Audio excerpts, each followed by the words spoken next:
गणपति हाथी कैसे हुआ? गणेश, अथर्व, शीर्ष, वाक्य का ही अर्थ क्या है वो पता है क्या? ये सिंबॉलिक चीज दिए हुए है, तो वो सिंबॉलिज्म ही जब तक समझोगे नहीं तब तक अंधश्रद्धा ही होगी। कितने जन ने ऐसा हाथी देखा है जो आदमी की तरह चलता है? पहले इतना बताओ, वहीं से समझेगा कि ये सिंबॉलिक है कि रियल है कि क्या है। कि कुछ कारणवश दिया था और हमें वो समझा ही नहीं, और हम किसी को भी, चलो कितने हाथी चूहे के ऊपर बैठे। अगर आपके बेटे ने पूछा कि मम्मी मम्मी, या क्या आपको जो बोलते होंगे आई, अम्मा, जो आपको बोलते हैं पापा, बाबा, डैडी, ये गणपति हाथी कैसे हुआ एंड उसके ऊपर, अच्छा वो चूहे के ऊपर कैसे बैठे, वो क्रश कैसा नहीं होता है? ये आपको भी कैसे सवाल नहीं आया अभी तक? किसी को भी ये सवाल आया था मन में? Of course this all will be taught in your regular शिविर। उसके बाद कोई भी एक आदमी का आपने 6-6, 8-8 हाथ देखे? देवी के तो 18-18 हाथ वगैरह होते है ना, 12-12 हाथ, 8-8 हाथ, 6-6 हाथ। विष्णु जी है तो शंख चक्र गदा हंसते, एक हाथ में शंख दूसरे चक्र गदा। गणपति है तो पाश अंकुश है ना, रदंच वर्धम मस्तर विभ्राणम मूषक ध्वजम, और उसका वर्णन दिया है, पाश अंकुश वगैरह। तो ये सब हर एक भगवान के हाथ में कुछ ना कुछ रखा है। सरस्वती है तो वीणा बीणा लेके। तो कभी आपने गलती से भी पूछा इसका मतलब क्या होगा? If they look like us people will not worship. It is not exactly like that. हमारी कुछ ये सिंबॉलिक चीज दिए हुए है, तो वो सिंबॉलिज्म ही जब तक समझोगे नहीं तब तक विल बी बिग प्रॉब्लम। तब तक अंधश्रद्धा ही होगी। आप किसी पत्थर को, किसी फोटो को ही मानोगे कि ये मुझे कुछ तो लाके देगा, जबकि वो बाहर से कुछ भी नहीं आता है। बाहर की मूर्ति एक माध्यम होती है तुम्हारे अंदर का परमात्मा जागरूक करने के लिए।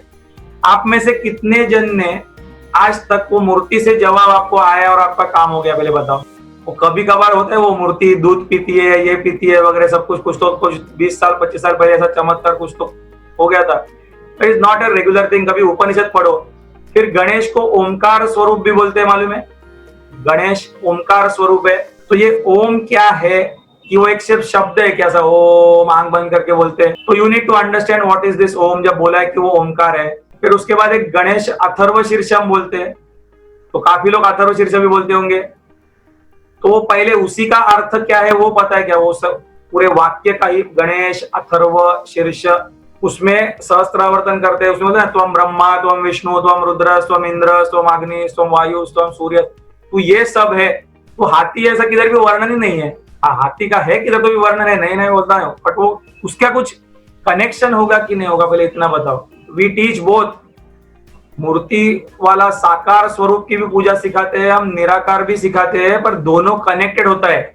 साकार और निराकार का कनेक्शन आपको अगर समझा तो मुझे एक बताओ, आपका शरीर फिलहाल तो सीमित है कि नहीं? Limited, finite. फिलहाल तो जो ये बॉडी है फिलहाल लिमिटेड है, ठीक है। आपको जो दिखता है वो फाइनाइट है कि इनफाइनाइट है? जहां तक दिखता है मतलब देयर इज लिमिटेशन। जितना सुनाई देता है मतलब कुछ लिमिटेशन। तो फाइनाइट, तो अभी एक सिंपल एग्जांपल समझो। फाइनाइट रूलर, फाइनाइट पट्टी, फाइनाइट मेजरमेंट का कुछ भी टूल लेके आओ, उससे आप कभी भी इनफाइनाइट गिन सकते हो क्या? पहले इतना बताओ। कोई भी फाइनाइट रूलर से या मेजरिंग टूल से इनफाइनाइट नहीं गिना जा सकता है। तो फाइनल बोला गया है निराकार, परमेश्वर, परम तत्व, ये सब निराकार, सब अनंत बोला जाता है ना। तो इनफाइनाइट, तो infinite can not be seen, infinite can not be touched bye a finite thing. ये पहले आपको समझा। लेकिन असली पूजन होना है तो वो इनफाइनाइट का, परम तत्व का, तो हम वो नहीं कर पाते। इसीलिए ऋषि मुनि ने एक रूप हमें लाके दिया। रूप मतलब वो कुछ फॉर्म जो फाइनाइट आकार का होगा, सीमित होगा। तो सीमित सीमित को देख सकता है, साकार साकार को देख सकता है। तो मुझे एक प्रतीक मिल गया। तो सादा पत्थर भी रख सकता हूं मैं, वो गोल भी रख सकता था। तो उसको हाथ पैर हाथी बीती कुछ आकार दिया, मतलब मुझे कुछ वो परम तत्व का वर्णन करने के लिए दिया होगा। तो उसका एक हाथ मतलब कुछ मतलब होगा उसका, कुछ उसके हाथों में जो चीज रखे है उसको जो वाहन होता है, हर भगवान का कुछ वाहन होता है। तो हर वाहन का कुछ मतलब होगा।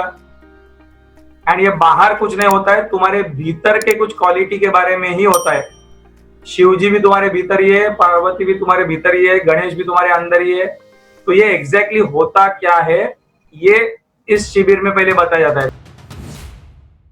जितने मोदक यहाँ चढ़ते होंगे, जहां जितने दुर्वा आपके चढ़ते होंगे, जितने अपने लाल फूल ये फूल सब चढ़ते होंगे, तो विघ्न तो भारत में कभी आना ही नहीं चाहिए था। फिर happiness index of our own country is one of the lowest, diabetes capital is India. तो ये सब होता कैसे, अगर यहाँ सबसे पवित्र, यहाँ सब कुछ ठीक ठाक हो रहा है, तो